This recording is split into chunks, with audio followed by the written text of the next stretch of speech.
Oh, no new friends today? No, not today. Though there is this new guy at the concession stand. Ack.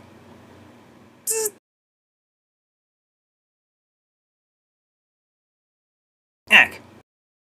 So, let's start the show.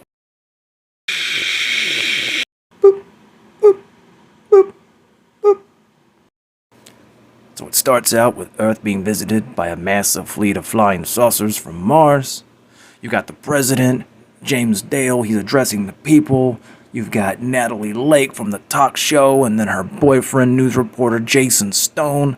They're trying to capitalize on the story that's going on. You've got the president's science professor, Donald Kessler, trying to do an interview. And then you got Martian leaders interrupting the whole thing with this message. And then on top of that, you got the whole town in on this thing, checking it out. You've got Richie Norris and his older brother, Billy Glenn, who then just gets roasted by an alien. Sorry about you. And then various other wacky characters that show up later on in the story.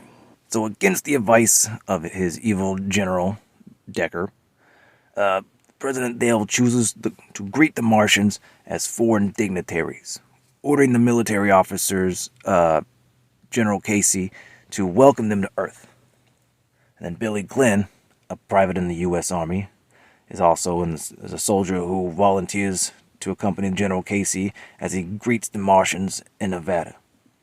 And despite the translated message from the Martians, from their ambassador, stating that the Martians come in peace, and I air quote, they turn on the crowd and fucking just destroy everybody, and everyone's dead. And then they put Natalie put her head on a dog. It's crazy. So Kessler convinces President Dale that the Martians attacking Nevada may have been the result of a cultural misunderstanding, and President Dale agrees to let the Martians ambassador address Congress. After the Martians issue a formal apology for their actions, of course, and then once again the Martians turn on the assembled people and Kessler, and then while Natalie and Kessler are held captive in a Martian mothership, the Martians remove her head, and attach it to the body of a dog. Yeah. Anyways, so Kessler is also reduced to a disassembled or a disembodied, just a head, just a head. It's weird. So President Dale narrowly survives an assassination attempt by the Martian disguised as an attractive blonde woman. Woo! So who sneaks into the White House by seducing and killing his press secretary, Mr. Jerry Ross. So sad. And then following this assassination attempt, the Martians then do a full-scale invasion of Earth by attacking all the major cities as they do in the movies, all over the world. And when the Martian soldiers overrun the White House, Marcia Dale, the First Lady, unfortunately she's killed by a falling chandelier. And then the president escapes shortly after. Land is killed when the Martians destroy his casino in Las Vegas. So sad. So in Las Vegas, Barbara prepares to flee to Tahoe in Art's plane. Byron goes with her. Byron, Bob, Cindy, and Tom Jones, of course, who offers to fly the plane. So Richie abandoned his parents in their mobile home, and he goes to get his grandmother Florence in her retirement home. But to get her to safety, he has to leave his parents to be killed by the Martians, piloting a giant robot. So at the retirement home, the Martians' brains unexpectedly explode in their helmets.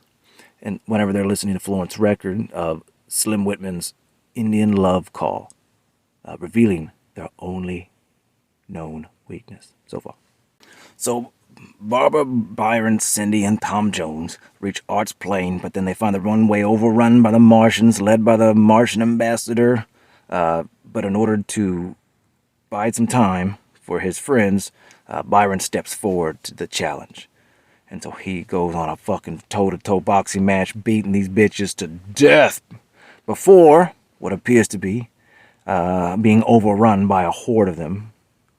But around the world, the Martians are being defeated as humans play Indian Love Call. So in the aftermath of the war with the Martians, President Dale's daughter Taffy, weird name, awards the Congressional Medal of Honor to Richie and Florence. And then while in Washington, D.C., Byron, who survived an encounter with the Martians, comes up to Louis' home and greet his family. So Barbara, Cindy, and Tom Jones back in Tahoe come out unscathed from a cavern, I believe it was. So, what you think?